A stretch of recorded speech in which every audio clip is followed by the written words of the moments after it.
Autokaupan hiipuminen näkyy Moskovan vuotuisessa autonäyttelyssä. Kävijöitä ja uutuusmalleja on tavallista vähemmän. Вы сами знаете, сейчас международная обстановка, может быть, одна из причин. Ну и рынок, в принципе, у нас уже такой достаточно зрелый, машин много уже. Autokauppa on yksi Venäjän taloustilanteen parhaimmista mittareista. Autojen kysyntä ehti Venäjällä kasvaa vuosikausia. Uusia autoja myytiin viime vuonnakin yli 2 miljoonaa.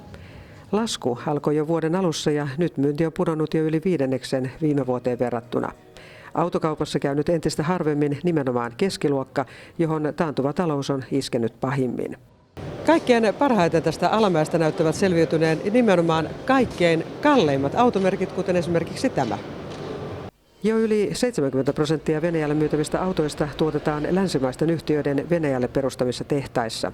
Ukrainan kriisin pelätään nyt iskevän myös niiden tuotantoon, sillä monet autonosat ovat tuontitavaraa.